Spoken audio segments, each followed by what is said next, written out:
I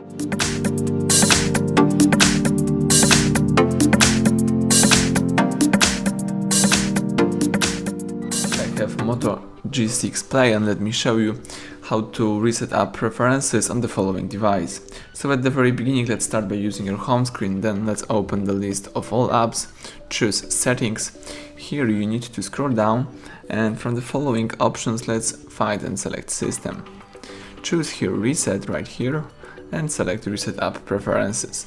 So this will reset all preferences for disabled apps, disabled app notification, default apps for action, background data restriction for apps, and any permission restrictions. What's really important, you will not lose any app data.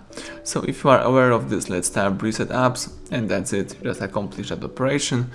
You just restore the default app preferences. So thank you for watching. Please subscribe our channel and leave thumbs up under the video.